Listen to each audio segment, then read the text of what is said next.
Welcome, everybody, to the Academy chat from the National Association of Academies of Science. It's July 2025, and happy to have everybody with us today. I'm Amanda Fuller. I'm the past president of the National Association of Academies of Science, and very grateful to our amazing admin staff. Hallie Thompson is one of the people that we work with, and Hallie helps make these programs possible for us almost every month. And Hallie, we really appreciate your help on pulling all of this together. Um, we are with the Union of Concerned Scientists today, and I'm very happy to have you all with us.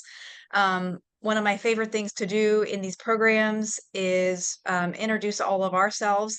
So we know who we are in the room, and we started this series so that we can learn from each other and build our network and build our scientific community of the state academy. So that is one of the best things about this program, I think. And then I love to be able to continue the conversation after the presentation. So yeah, just to continue a little bit with that, I am, like I said, the past president of the National Association of Academies.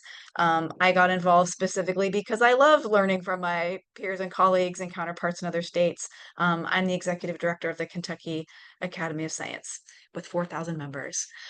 So let's go around. If other folks want to just say hi, introduce yourself, and tell us where you're from before we get started with our featured speaker, and just pop in, whoever. Hi, I'm Jeff Borzak. I am the Executive Director of the Connecticut Academy of Science and Engineering. Morning. If wherever you are, it may be morning. It's morning here in Albuquerque. I'm Dave Schultz. I'm the president of the New Mexico Academy of Science, work at Sandia National Laboratory. And we haven't done a lot of policy advising in science for the state. And so I'm very interested to hear experiences and inform that. We do some advising in the education area, but would really love to learn about experiences and things in the science policy advising area. Thank you so much.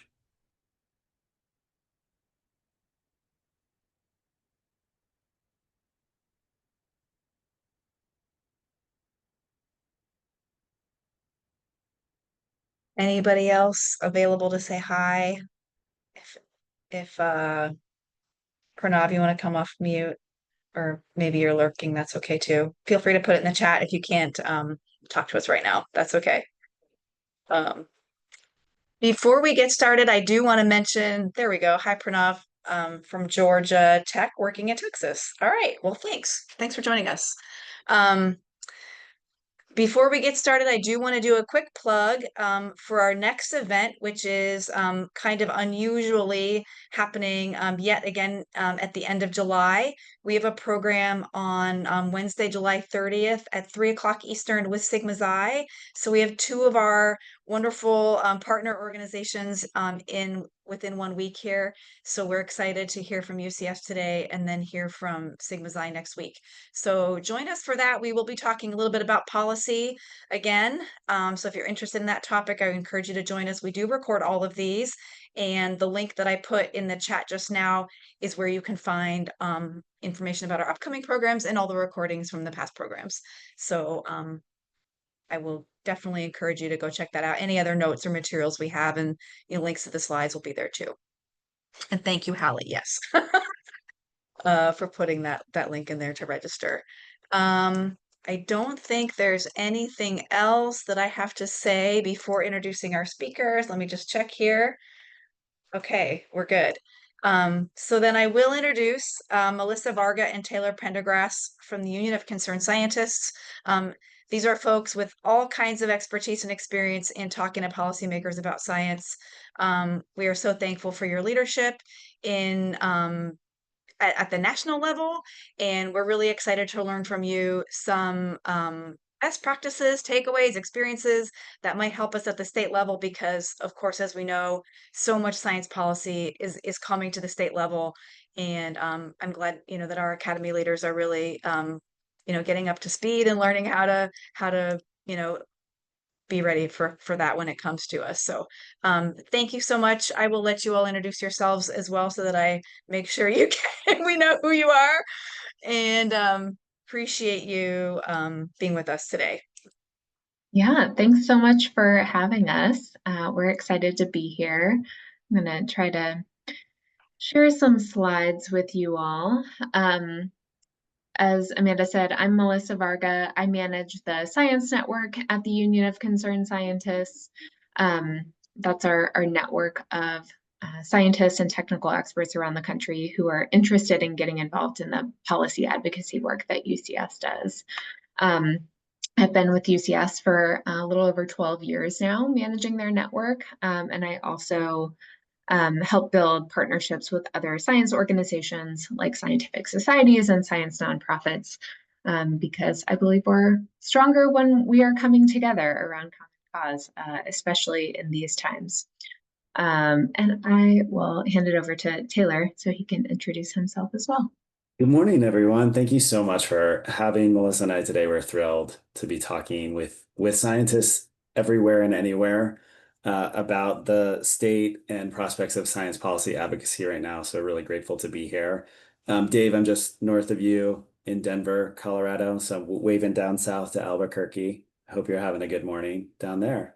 It's wonderful. It's a small group. Melissa and I have this slide deck, and we would love to run through it with you. And also we can just like keep it informal and conversational because we're all kind of here together this morning. So please let us know at any point if we can just, answer specific questions. And we'll also have time for, Q&A and more discussion after we get through our slide deck. Thanks, Melissa.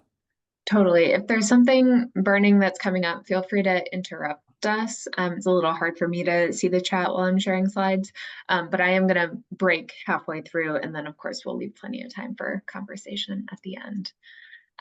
What I was planning to cover today is just a little bit of an overview of the Union of Concerned Scientists, since I'm not sure if everyone is familiar, and then share our definition of science advocacy, since I thought that would be useful to really ground the conversation of what do we mean when we at UCS talk about science advocacy and advocating for science.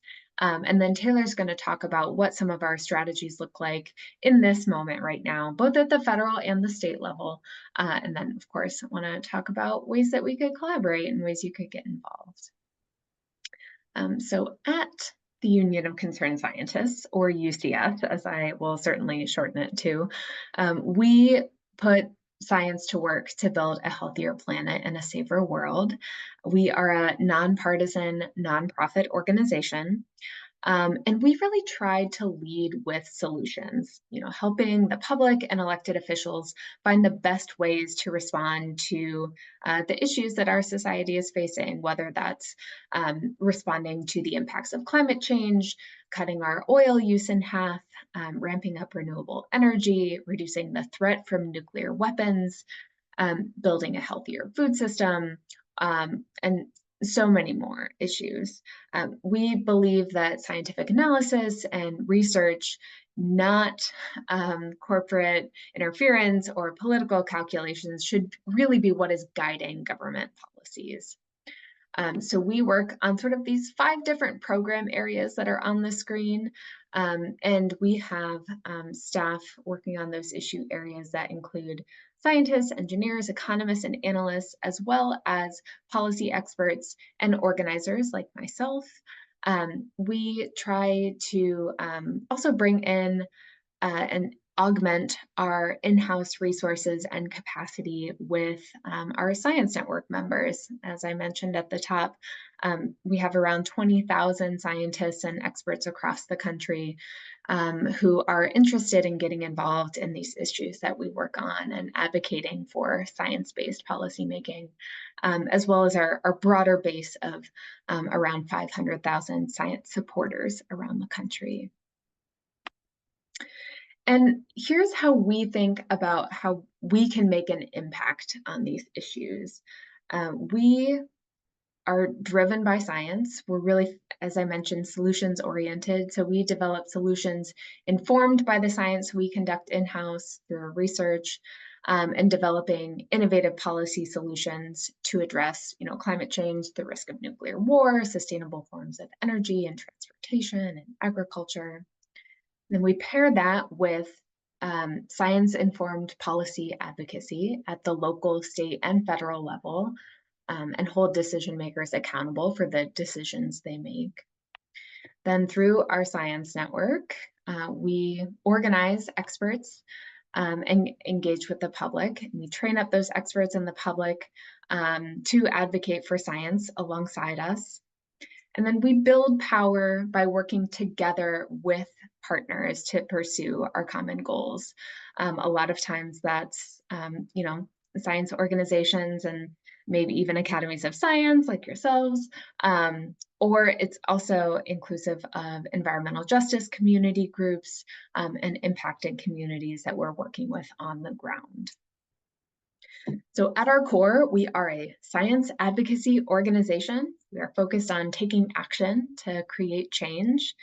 And I know that science advocacy as a term might get thrown around a lot. So I wanted to share this definition that UCS uses to showcase what it means when we are engaging in science advocacy. And if you will forgive me, I'm just going to read off the slide. Science advocacy means promoting evidence-based methods and findings to influence policymaking, regulation, and other societal decision-making practices to serve the public good. And we assess that as listening to impacted communities and partners. It involves advancing scientific research and analysis in support of evidence-based assessment of and solutions to complex societal problems. And it also means supporting or defending the interests of scientists to ensure that they can conduct their work ethically and objectively and have the ability to organize and communicate publicly about their methods and findings without undue political interference. So not only do we work on scientific integrity, policy-related issues at the federal level, we also have built that into our definition of science advocacy. And we also know that most scientists are not trained on how to connect their research to policy or the public. I think we've seen a positive shift in that direction in the past decade or so. But generally, the expectation is that if scientists are interested in informing or advocating for policy, it's something that they should do, in their free time outside of their day job. But at UCS, we believe that scientists should be more involved in decision-making processes, whether that's through their job or in their free time as a volunteer. So we do some work trying to shift the culture within the scientific community so that more scientists can, get involved in science policy. And then we also provide immediate opportunities for scientists to get involved with us on the issues that UCS is advocating for through our science network. So this is the network I've mentioned a few times. It's about 20,000 scientists, engineers, public health professionals, technical experts who all have raised their hand because they want to inform and advocate for policy change. It's open to anyone who has or is pursuing an advanced degree in any scientific field, including the social sciences. So that means grad students are also more than welcome to join. And over the years, it has really evolved from a place where folks could just sort of sign online petitions and take occasional online actions to really be a home for scientists to grow their skills and think about the different roles they can play in science advocacy. So to support that, we offer a lot of skills building trainings on science policy and advocacy, as well as toolkits and guides and resources that help scientists think through what some of the different tactics are to help inform and advocate for policy and how to become effective science advocates. For example, we have an action hour coming up next Tuesday on the appropriations process and the potential risks to programs like NOAA and FEMA. And on that action hour, we will also encourage members to call their member of Congress and show them how to make a video for social media to talk about the impacts of these proposed cuts. One of the other ways that we've shifted towards really developing scientists and as science advocates is through our science for Public Good Fund. We offer mini grants of up to $1,500 for projects that advance equitable science-based policy. A good example of this is the Student Science Action Workshops that the Kentucky Academy of Science developed for undergrads and grad students who are pursuing STEM degrees. Wanted to make sure to shout that one out since Amanda's on the call. The next round of funding for that, I think, will open up in October. So definitely reach out if you have questions or ideas for future mini grant projects. And then I'm not going to talk through all of these. I just wanted to show a list of some of those different roles in science advocacy, or different hats. I like to think of them as hats because you can like try on different hats, see what fits best. Maybe you swap out hats depending on the situation. And I also just want to emphasize that these are advocacy roles, right? They are different than the role you would play as a science advisor. That's also a very critical role, to have scientists providing information and not proposing paths forward. But our definition of science advocacy calls for using science to actually influence policy decisions. So I'm going to pause there and see if folks have any questions. And also to hear, what role you think science advocacy plays for you or your organization or your network. And also to see if there's anything that gives you pause or concern about advocacy, or maybe things that are exciting to you. I'm going to stop sharing so I can see you guys too. If you don't mind, Melissa, Yeah.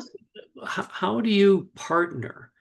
So I get the mission, and I've seen it in practice and happening, but how do you partner? Do you partner with the National Academy of Science? Is there a connection you have with Amanda, or this National Association of State Academies? Just could you talk about that?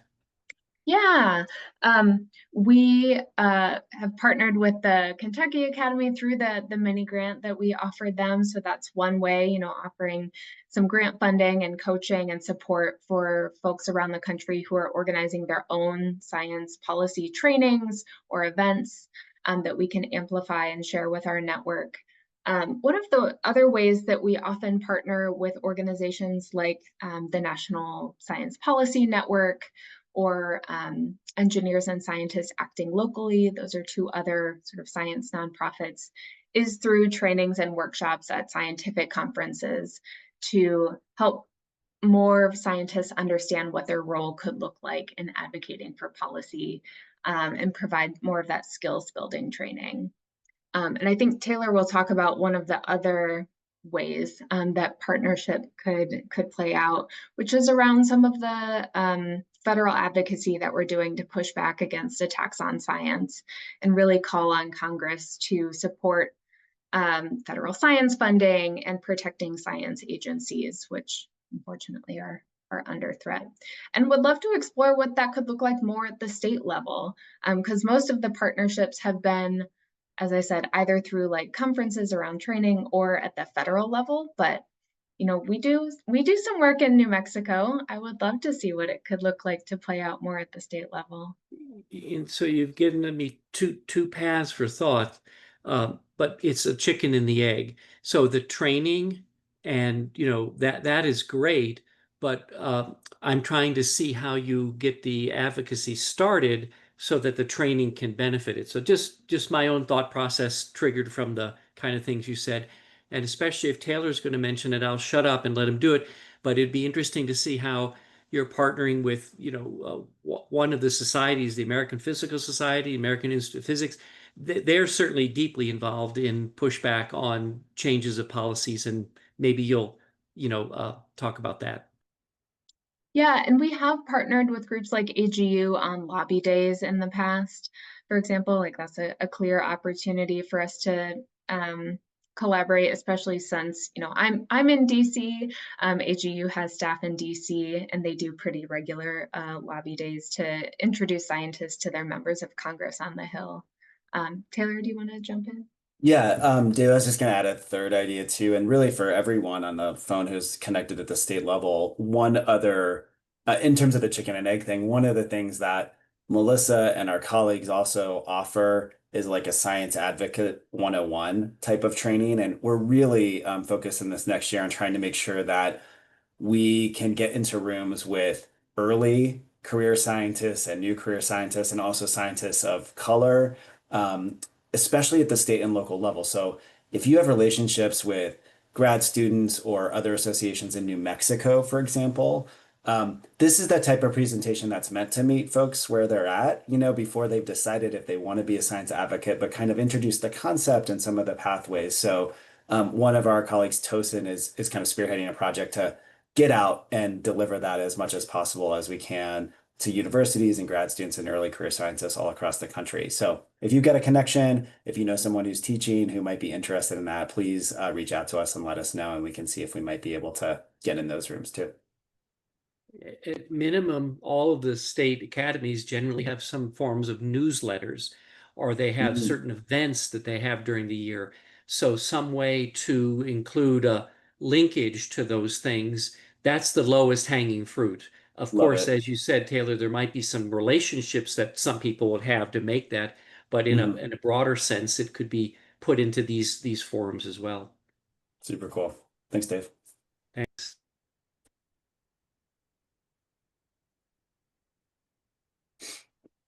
Just have one other question. Maybe this is like a thing to punt to the, longer discussion at the end, Melissa, but I like that you put forward, your definition of science advocacy. And I think we struggle with this a lot, like as an organization that's working at a pretty low capacity.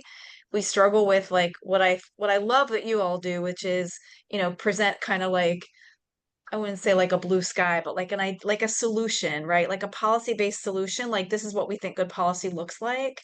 I think it's important to have that, but so often when we are working in the trenches day to day, like we are bombarded with policies that honestly are not very good for science, and we are trying to react and respond. I know you all do that too. Like I'm part of the network, I get the emails, like we're always reacting and responding. And so I wonder how, like, if you want to say anything about that tension of like being proactive and putting together, doing the research, or putting forward that policy-based solution versus the hard tedious work of reacting and responding and sometimes standing up and saying no, but then at the risk of alienating those legislators who you still want to have a conversation with later even though they might be advancing bad policy. Do you know what I mean? Yeah, it's especially hard right now when it feels like all we're doing is saying no, right? Like it's hard to have something that you're proactively working on as well. Um, I hope this isn't too in the weeds, but one of the things that Taylor has been working on is getting UCS to shift to more like forward-looking campaign planning. And one of the ones that I think might be of interest to more of the folks here is our scientific integrity campaign, which could certainly have some could be applied at the state level as well. There could be state level science and scientific integrity policies, but that is a little bit less maybe controversial for scientists to get behind, and is something that I think feels like such a no-brainer for scientists to like have a federal scientific integrity policy that protects scientists who are engaging in research at the federal level. And that's definitely something that's not going to pass in the next 2 years. But we're trying to build support for it now so that we have the power needed to push it through when the political window opens up. So Taylor, I don't know if you want to talk any more about the push and pull of navigating policy in this moment. I mean, I think just another way of saying it, Melissa, in a minute, to your point is like, um, we have both the opportunity and need to engage in policy advocacy that is longer term and more forward looking. So sometimes, like, let's be honest, the last 6 months have been a lot of reactive work and rapid response. And we need scientists and science advocates in those fights. But if that's not a good fit for folks for any variety of reasons, including just the time of like trying to drop something, we also have these other kind of longer term efforts where we're trying to get to a place where um, we can kind of cement some of these scientific integrity principles. So we're not doing the whipsawing and the back and forth from one administration to the next. So those might be better suited for folks who have limited time, want to see something coming up on the calendar a month from now can plan around it and maybe not so much of the rapid response. So I think, it's like a little bit of something for everyone. And I would also just point back to the slide that Melissa showed with the various different ways that scientists can get involved in science advocacy. Like all of them are essential. Some of them are much lower lifts, than others. So it's kind of a choose your own adventure, I think, in terms of how you want to plug in and how you can plug in. And really, we just want to meet people where they're at in their career, with their time, balancing family, all of those other things. I think there's an opportunity for everyone to make a contribution that is significant and meaningful to some of the policy advocacy we're doing. Love that you all have like that broad menu of things that people can, ways people can get involved.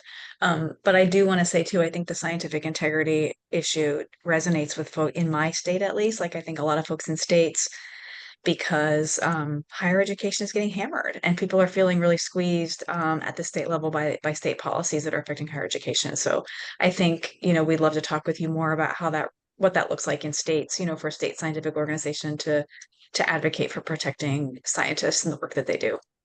We'd love that. Yeah. And it's such an important part of the solution too, just in terms of like everything in our current environment, there's a risk of all of these things becoming politicized and partisan. And we really would, I think it's essential that we try to create some bipartisan, nonpartisan, cross-ideological consensus around scientific integrity. No matter where you at on where the policies land, we should be able to have independent, objective science as the baseline, informing whatever policymaker is planning to do with it. And I just mentioned that in saying, if we had a Kentucky and a New Mexico and a Colorado and a Connecticut and all sorts of states passing and embracing scientific integrity policies, not only would it be important on the merits and protect independent science in those states, it'd be a really important stepping stone, I think, to sending a signal that this is not a partisan issue. And as it's passing in all these various states, red, blue, and purple, we also need similar protections at the federal level. So I think it would be a huge value add just across the board. So would love to continue those conversations with y'all. Taylor, maybe that's a good segue into your section. Do you want me to share Let's do those it. slides? Let's go back to slide land.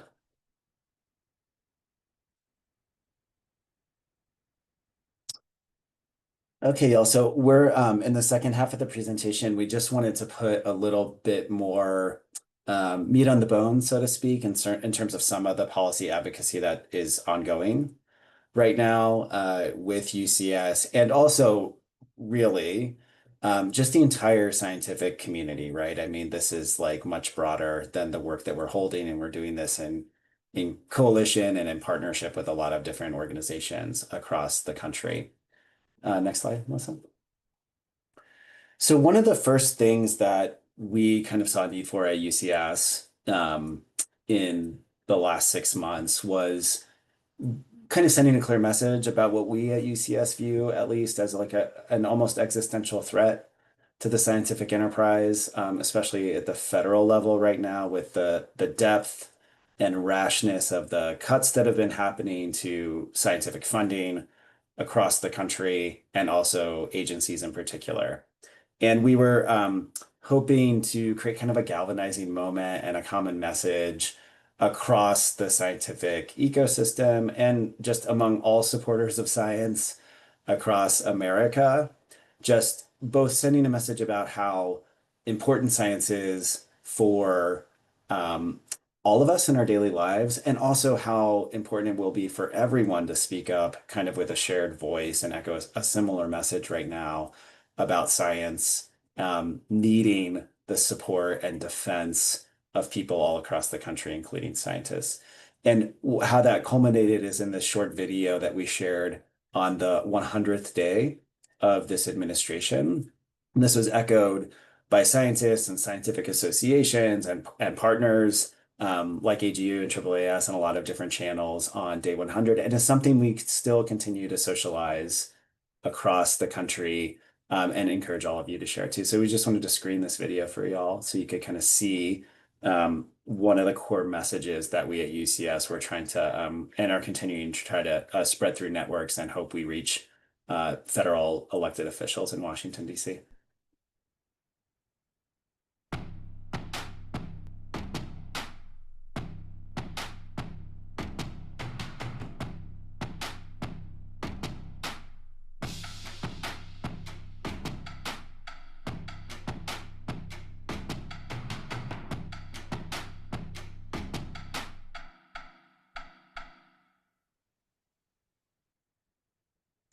Thanks, Melissa. And you can go to the next slide. And that that Safe Science Now website that we can also drop into the chat later. If you are on LinkedIn, if you are on Facebook, if you are on Blue Sky or any other social media channel, we've got super easy one-click kind of ways of sharing that video in your networks with your folks. And there's also a way to contact elected officials directly from that website as well. So that's just one example of kind of the link we're trying to make between uniting the scientific community in this precarious moment and connecting it directly with action, both building kind of the base of support for defending and protecting science and then making sure that elected officials in Washington, D.C. hear that message as well. We also go deeper, in the menu of options, as we mentioned. We've done a lot of work at UCS to help kind of skill up, train, mobilize, and activate our science supporters. So that's included, as you see here, a picture of scientists with UCS staffers meeting directly with elected officials on the Hill and in Capital DC. We were just doing this this week. We had an enormous amount of lobbying around the Scientific Integrity Act. I think we met with over 30 offices on both the House and the Senate side to tell them about the Scientific Integrity Act and to share a report that UCS just published, kind of documenting what has occurred in the first 6 months of the second Trump administration from the lens of science, science funding, scientific integrity, and cuts to key scientific federal agencies. And to get to a place where you might want to feel like empowered and ready to meet with an elected official, UCS also hosts a whole series of trainings for our SciNet members. And we had put the link in the chat above for y'all to sign up for that or to share it with your networks locally so people can get plugged in. But, at least once a month, sometimes twice a month, and ongoing throughout the year, we're doing skills trainings for folks where get on a webinar like this one and with our UCS experts and Hill lobbyists or folks from our communications department and sometimes coalition partners, we're doing trainings on how to ask tough questions at a town hall, how to write a really effective letter to the editor in your local newspaper that will really connect the dots between the scientific cuts that are happening, up at the 30,000-foot level way off in DC, but like what that actually means for your local community on the ground. And we found that type of storytelling to be the most effective way to get elected officials' attention. So on a whole range of topics, we're always doing a lot of skills training so that our science advocates have the tools that they need to engage in policy advocacy at whatever level they feel comfortable with at any point in the year. So sign up and get involved in those if you'd like to learn a little bit more about kind of the hard skills of doing some science advocacy work. Next slide, please, Melissa. We're also directly, involved in policy fights right now. And on all of these, there are almost always opportunities for scientists who are interested to get engaged, again, at many different levels, anything from, a quick kind of click of the mouse and edit of an email to fire off an email, a digital action that will reach your elected representative, all the way to having a meeting with that representative when they're on recess in August and back home in your local community or showing up at a town hall. This is just, unfortunately, an incomplete list of the type of executive orders that UCS has been paying attention to and pushing back on, whether it is the kind of firing and cutting of federal scientists and experts at the federal level.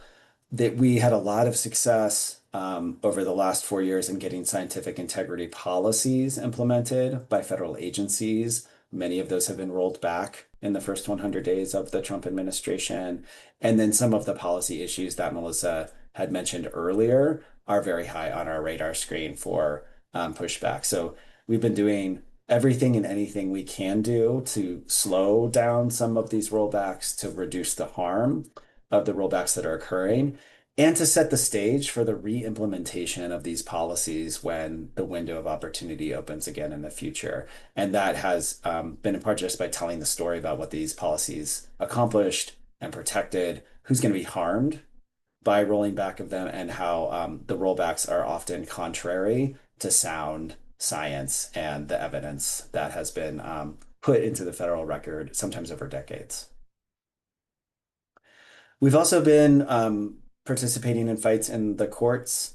As I'm sure everyone knows, there's been just a rash of litigation involved here, and UCS is not a legal organization, but we have decided that it's important for us to make sure that the story of science is being told in some of the lawsuits that have been filed. And so, for example, we have participated in an ongoing lawsuit against the cuts that were made by the department, so-called Department of Government Efficiency, led by Elon Musk, which we think were unconstitutional, and also, really had dramatic negative effects on federal science and federal agencies. There's also been a lot of removal of important websites and data that just provide basic access to raw data for scientists all over the country to do their own research and draw their own conclusions. And we are involved in litigation trying to get some of that information restored. And I'll just also mention, in addition to the restoration, UCS has also been supportive of many other organizations who grabbed that data before it disappeared, and at the very least have archived it and have it available while we're in this time of also trying to get these websites up and live again on federal websites. And then, UCS has for many years really been a supportive partner as much as possible in making sure that diversity, equity, inclusion take more of a front seat in science policy and science making and just the basic science that we do. And many of the rollbacks of policies in the first 100 days of the Trump administration were kind of predicated on being anti-DEI or impacted by these anti-DEI executive orders that the Trump administration put forward, some of which we allege are kind of like thinly veiled excuses for just rolling back scientifically based and evidence-based policies that the administration did not like. So we've also been supporting with amicus briefs, friend of the court briefs, kind of the scientific and scientist view about what is important about those DEI policies within the scientific community, and also the harms that have been caused by some of the rollbacks that have occurred, whether it's the EPA's Environmental Justice Office or other aspects of cutting grants and cutting funding when they just mention any aspect of benefiting a particular community that has been harmed over generations by particular policies. Next slide, please. Even as we play a lot of defense, and there is a lot of defense that has been happening right now, we're really trying to keep our eyes on the long term as well, and knowing that we want to emerge on the other side of what has been a very difficult and will be a very difficult 4 years for science, by continuing to make progress where we can. One example of this is this really wonderful report I recommend to everyone. I learned a ton by reading it, even though I think I know or thought I knew a lot about the role of the fossil fuel industry and helping to defend fossil fuel production, and kind of what the oil companies knew and when they knew it about climate change. So we put that report out. We are partners in a nationwide effort to hold the fossil fuel companies accountable for some of the disinformation and misinformation around climate change. So we're continuing to push that proactive agenda even as we play a lot of defense. Next click.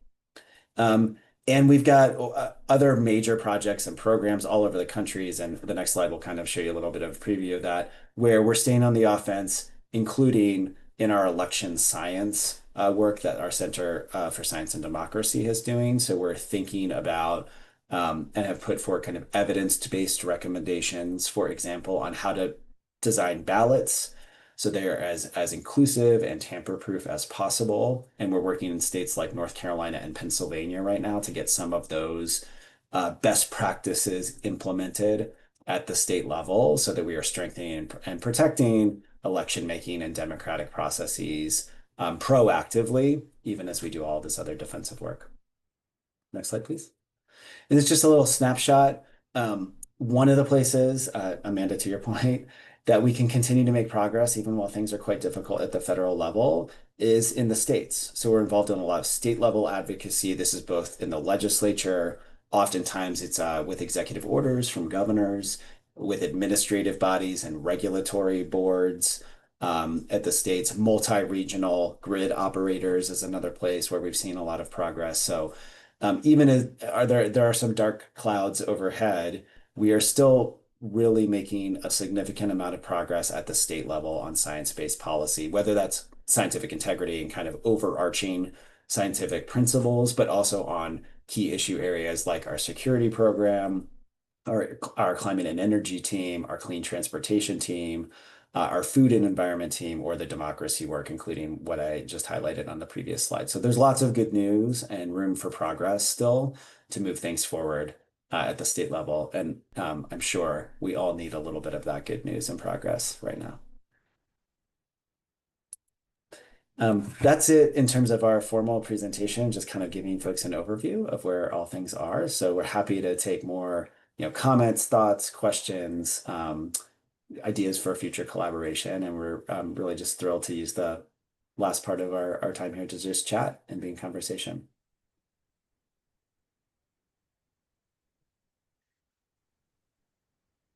Great, thank you. Yes, Lay, yes. Yeah, please introduce Yeah, yourself. Tell the nice people who you are. Tell all of us who you are. yeah, And of course. So, thanks for my being name here. is Lei. I volunteer for the NAS. Certainly, I mean, currently serving as the secretary, also the partnership committee chair. So, I joined this meeting and I missed first 20 minutes. I'm sorry about that. So, Taylor, you mentioned that. So, you're working with the North Carolina, right? So, for some policy issues, and who are you working with in North Carolina? That's a great question. I actually don't know the partners that our CSD team is working with, but I'm happy to circle back and get some more information, or I can connect you with the folks who are running the North Carolina work there. Okay, wonderful. So also, Jamie and Vernon. So he's the CEO for the Sycamore Side, Mm, and he attended our state level academy annual meeting, and mhm, he gave us keynote speakers about how to push the science policy. mm, So I think that the science policy is super important, especially for this moment, because a lot of funding be cut or be negatively impact in the future. Okay, for this country. So I just wondering, so you mentioned that state level. I think state level is very, very important. And also, like Amanda said, like Melissa said, maybe we can have some partnership, and especially for state level, how to work together to, for advocacy and also integrity. That's super important because my experience is it is so far in North Carolina academic science, we have annual meeting, we have students, involved students, especially for undergraduate students that make posters, that make presentations. But, I do believe so, and many of them are not aware how important for the, scientific integrity and advocate, so how important so since years. And so I think so if we can, like this kind of meeting, chat meeting, whatever, you have a seminar, you have a workshop, and I hope so state level can join, raise the, awareness for how important for those issues. And I think that do help us, So I think so. So we are discussing about how to have a partnership relationship with the your organization. I do believe that a lot of beneficial for this, and especially for the state level, and especially for our new generation. So new generation need to understand science, how science is important, integrity, whatever all those issues. I do believe they need help. They need help from you guys. And I think I like your PowerPoint presentation. So if possible, if you can share with us in a special for first 20 minutes, I miss it. And I will say, okay, maybe Amanda can suggest maybe our annual meeting can invite you guys as a speaker, and for our generation, for new generation edX, right? And also for our so people's working with those edX students. And also, I'm thinking about maybe it's possible if somebody near close North Carolina, so I can invite somebody, attend our annual meeting and talk about advocacy, integrity stuff, and in the state annual meeting level. So typically, during the last 10 years, we have every annual meeting we have 200 to 300. Last meeting we have 350 people to attend. So it's like not that big, but not very small events. If possible, we can invite you guys to join us and give us talk or whatever. That'd be very helpful.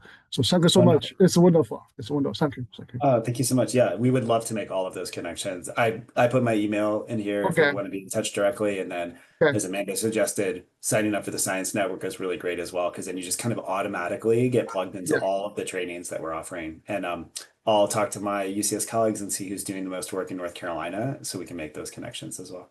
Oh, that's wonderful. So I'll push that. Thank you. Thank you. Thanks, Taylor. Yeah, I'm glad you brought that up, Blake, because I was also going to suggest that because the state academies, almost all the state academies have some kind of annual meeting. So if there is work that's happening that's specific in that state, it might be a good forum to have somebody from UCS be present in those meetings, either as a keynote speaker or, it's in present in some way to share that work and connect with professional scientists and students, scientists in those states. Great.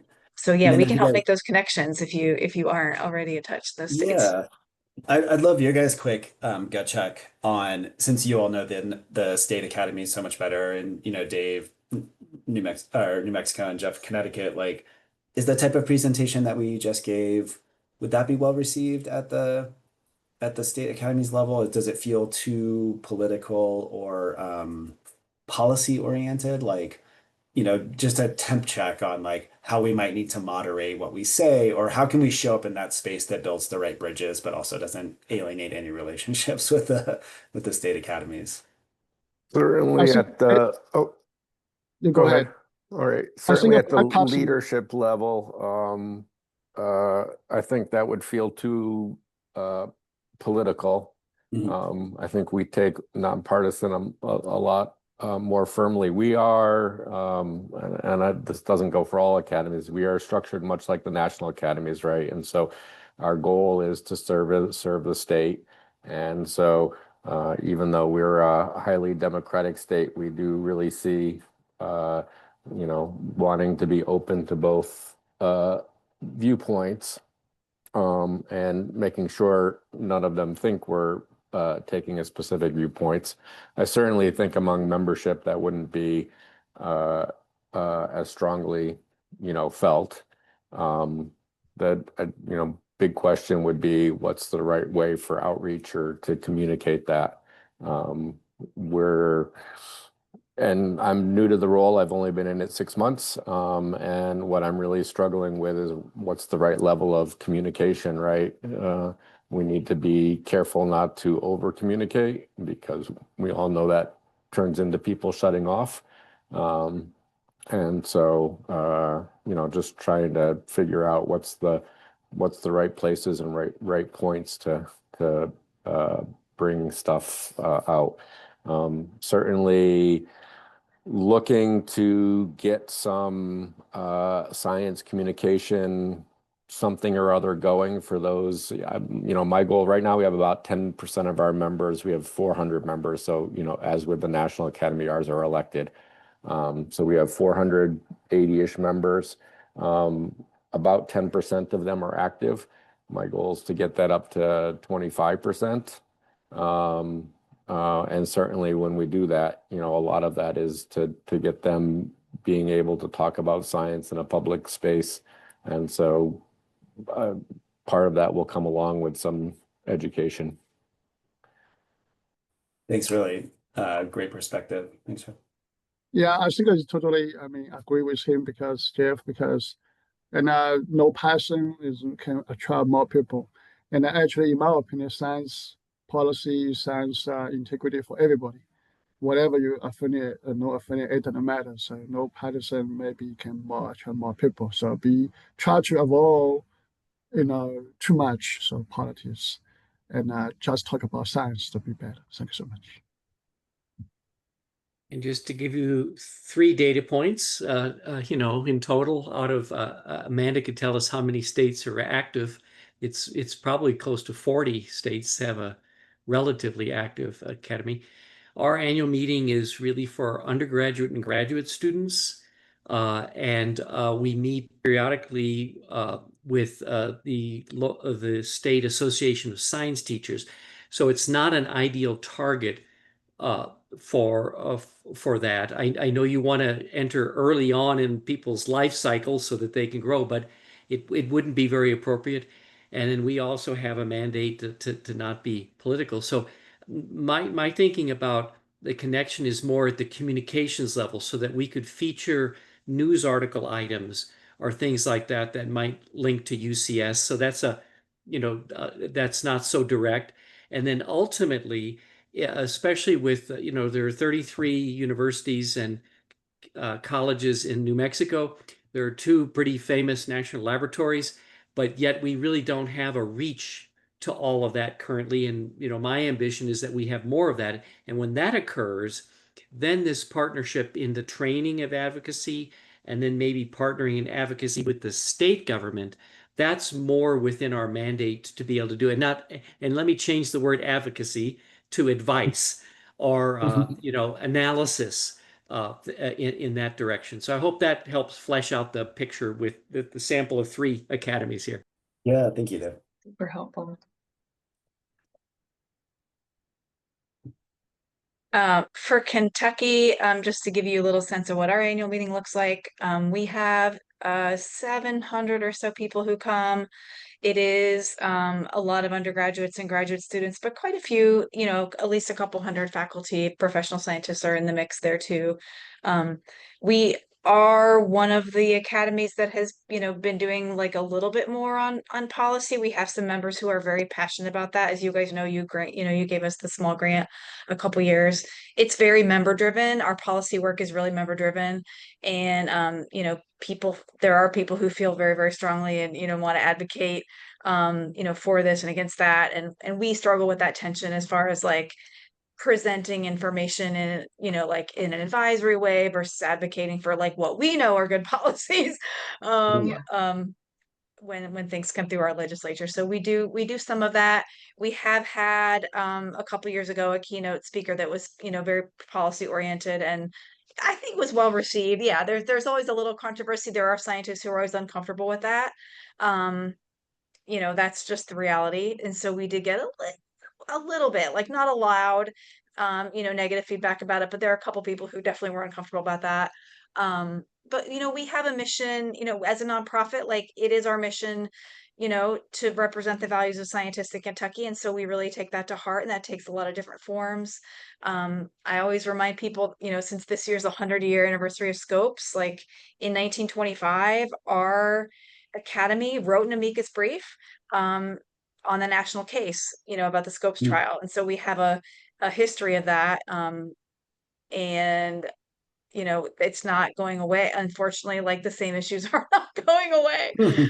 So I keep reminding people about that. And I'm sorry that we still have, many occasions to do that. But you mentioned amicus briefs, Taylor, and that was actually one of my questions was like, is that a way that state academies can have any influence on policy? Like, how would people get plugged in with that if it seems like kind of like an impartial, like a way of just presenting science, in a meaningful way to influence policy, but just as very like evidence-based?